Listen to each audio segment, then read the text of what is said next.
जोहार doctor B R. Ambedkar.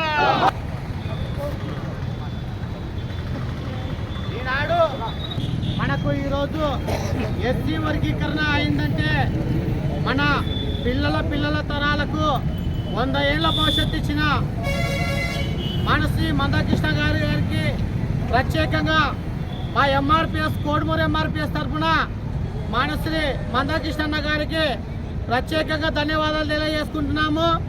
ఈనాటి కార్యక్రమంలోన ఈరోజు ఎస్సీ వర్గీకరణ అయిందంటే 30 ఏళ్ల నుండి దళిత వర్గాల నుండి వచ్చిన ఆశాజ్యోతి అయిన మందకృష్ణ మాదిక్ గారు పోరాటం వల్లనే ఈరోజు ఎస్సీ వర్గీకరణను సాధించబడి ఉన్నాము. ఈ ఎస్సీ వర్గీకరణ గురించి పాత మనుషుల వక్తలు మాజీ మన సోమన్న గారు మాట్లాడాల్సిందిగా కోరుతున్నాము.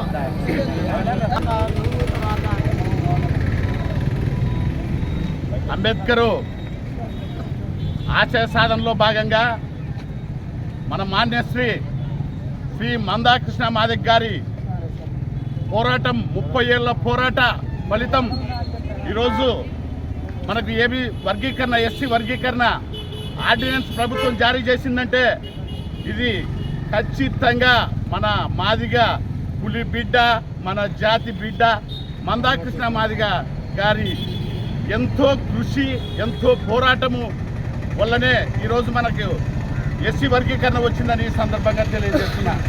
ఈ కార్యక్రమానికి వచ్చిన పెద్దలందరూ, ఇక్కడికి వచ్చిన నాయకులు, ఇక్కడికి వచ్చిన మాదిగ బిడ్డలు గత 30 సంవత్సరాల నుంచి ఎంతో కృషి చేశారు. ఎంతోమంది ఈ వర్గీకరణ కోసం ప్రాణాలను పరంగా పెట్టారు. వాళ్ళ ప్రాణత్యాగ ఫలితమే మందాకృష్ణ మాదిగ గారి నాయకత్వం ఈ ఎనలేని పోరాటము ఈరోజు మనకు వర్గీకరణ తెచ్చిపెట్టింది. ఈ వర్గీకరణ రావడానికి అత్యంతంగా కృషి చేసిన మన మందాకృష్ణ గారికి, అలాగే ప్రతి మన మాదిగ బిడ్డ వారందరికీ సందర్భంగా చేతులెత్తి నమస్కరిస్తున్నాను. మందాకృష్ణ మాదిగ గారికి పాదాభివందనం చేస్తున్నాను.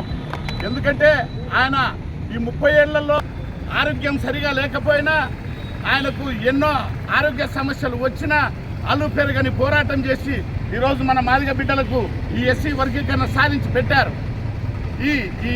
ఈ వర్గీకరణ వల్ల తరాలు ఎంతో అభివృద్ధి బాటలో నడుస్తాయని తెలియజేస్తూ ఈ అవకాశాన్ని ఇచ్చిన పెద్దలందరికీ, ఎంఆర్పిఎస్ నాయకులు ఆంధ్రయ్య గారికి, రాజుకి, నాగేష్కి, అందరికీ, ముఖ్యంగా మన నాయకుడు, మన రాష్ట్ర నాయకుడు, మన 2 రాష్ట్రాల నాయకుడు, ఎంఆర్పిఎస్ వ్యవస్థాపకుడు, మన మాదిగ జాతి బిడ్డ అయినటువంటి మందాకృష్ణ మాదిగ గారికి వందనాలు తెలియజేస్తూ ఈ అవకాశాన్ని ఇచ్చిన మీ అందరికీ. రాష్ట్ర నాయకులు కూడా మన ముందు ఉన్నారు.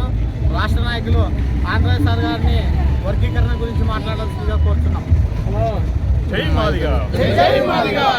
మానసి మందకృష్ణ నాయకత్వం, అనగర వర్గాల ఆశాజ్యోతి మందకృష్ణ నాయకత్వం. అందరికీ నమస్కారాలు.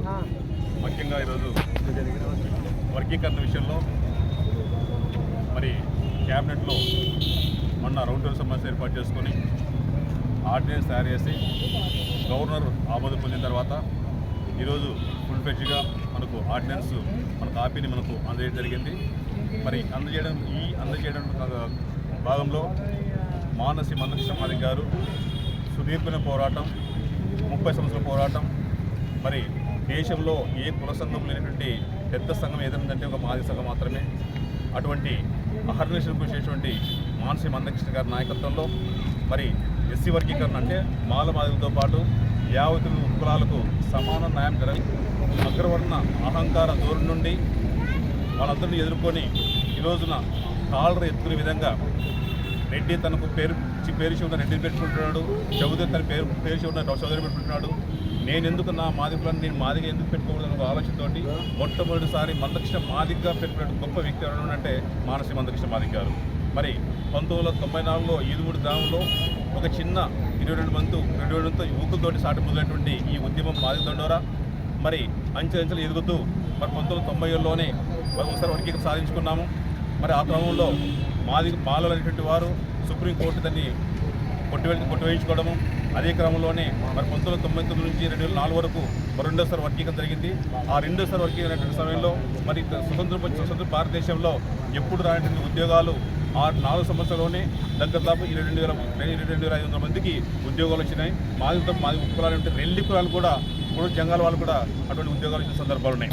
మరి తర్వాత 2004లో మరి వర్గీకరణ కొట్టేయడం మరి ఏమాత్రం మొక్కువని ఆలోచనతోటి ఇందాక సురేష్ గారు చెప్పినట్లు మరి మొక్క తుంచేసినా పెరిగేసినా కూడా మళ్ళీ మొలిపించుకునే విధంగా దాన్ని చిగుర్చే విధంగా ముందు తీసుకొచ్చి మరి ఈ రోజున సుదీర్ఘ పోరాటంలో మరి వర్గీకరణ ఈరోజు సాధించుకున్నాం. మరి ఎంతోమంది ప్రాణత్యాగాలు, ఎంతోమంది బలిదానాలు, మరి ఎన్నో జైల్లోకి వెళ్ళే సందర్భాలు, నాయకులు జైలు సందర్భాలు ఉన్నాయి. అవన్నిటి కూడా పక్కన పెట్టి ఈ రోజున మరి వర్గీకరణ సాధించుకునే విషయంలో మరి అలిపెరుగుడు పోరాట యోధునికి నిజంగా మాది జాతి మొత్తం కూడా యావత్ మాది జాతి మొత్తం కూడా రుణపడి ఉంటుందని చెప్పి సందర్భం గుర్తు చేస్తున్నాను. మరి ఈ క్రమంలోనే 1990లో ఒకసారి అదే క్రమంలోనే చంద్రబాబు నాయుడు గారు ముఖ్యమంత్రి ఉన్నప్పుడు అటు వర్గీకరణ స్టార్ట్ చేశారు. మరి 2004 సందర్భంలో అప్పుడు కూడా ముఖ్యమంత్రి చంద్రబాబు నాయుడు గారే. ఇప్పుడు కూడా ఈ ఆర్డినెన్స్ తీసుకోవడానికి తర్వాత వర్గీకరణ చేయడానికి ప్రధానమంత్రి కారణం చంద్రబాబు నాయుడు గారు. అదే క్రమంలోనే మరి భారతదేశంలోనే ప్రధానమంత్రి గారు మోడీ గారు వర్గీకరణ అనుకూలం ఉంటూ సుప్రీంకోర్టుకి అల్టిమేట్ జారీ చేసి సుప్రీంకోర్టు ద్వారా కూడా మనం వర్గీకరణ సాధించుకున్నాం. ఎందుకంటే గతంలో మరి అసెంబ్లీలో తీర్మానం చేసిన తర్వాత మరి పార్లమెంట్లో బిల్లు పెట్టకుండా అది సుప్రీంకోర్టు కొట్టేయడం జరిగింది. మరి ఆ క్రమంలోనే అప్పుడు కూడా సుప్రీంకోర్టు తీర్పుతోనే వర్గీకరణ జరుగుతుందని చెప్పి ఆ రోజు అన్నప్పుడు మరి సుప్రీంకోర్టు ద్వారా మనకి ఈరోజు తెచ్చుకున్నాం.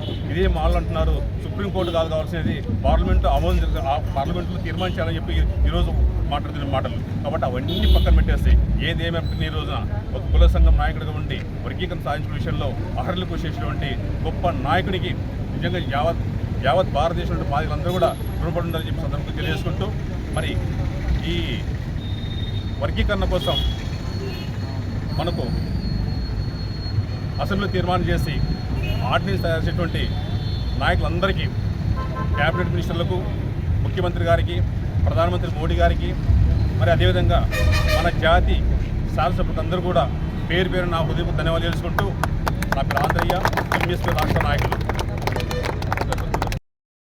మన ఎంఆర్పిఎస్ నాయకుడు ఆంధ్రయ్య గారికి ఏబిఎం పాలెం ఎస్సీ కాలనీ నుండి వచ్చేసిన మన యువకులు పూలమాలతో సత్కరిస్తారు.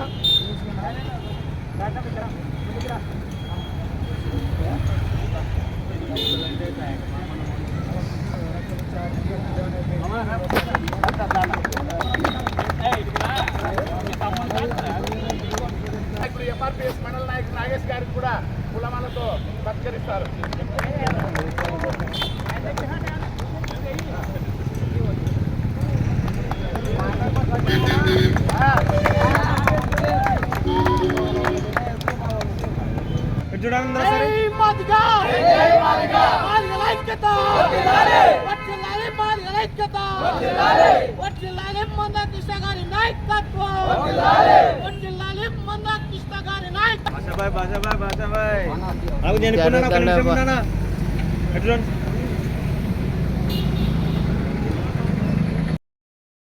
కూడా ఈ కార్యక్రమంకి వచ్చి విజయవంతం చేసిన ఈ కార్యక్రమంలో ప్రతి ఒక్కరికి కూడా ఇక్కడికి వచ్చిన వాళ్ళకి ప్రతి ఒక్కరికి కూడా పేరున ప్రతి ఒక్కరికి కూడా ఎంఆర్పిఎస్ తరఫున వీళ్ళకంతా కూడా ధన్యవాదాలు తెలియజేసుకుంటూ ఈ ఒక కార్యక్రమాన్ని విజయవంతంగా చేసినందుకు ప్రతి ఒక్కరు కూడా పేరు ధన్యవాదాలు తెలియజేసుకుంటూ ఈ కార్యక్రమాన్ని ఎంతో ముగించుకుంటున్నాము.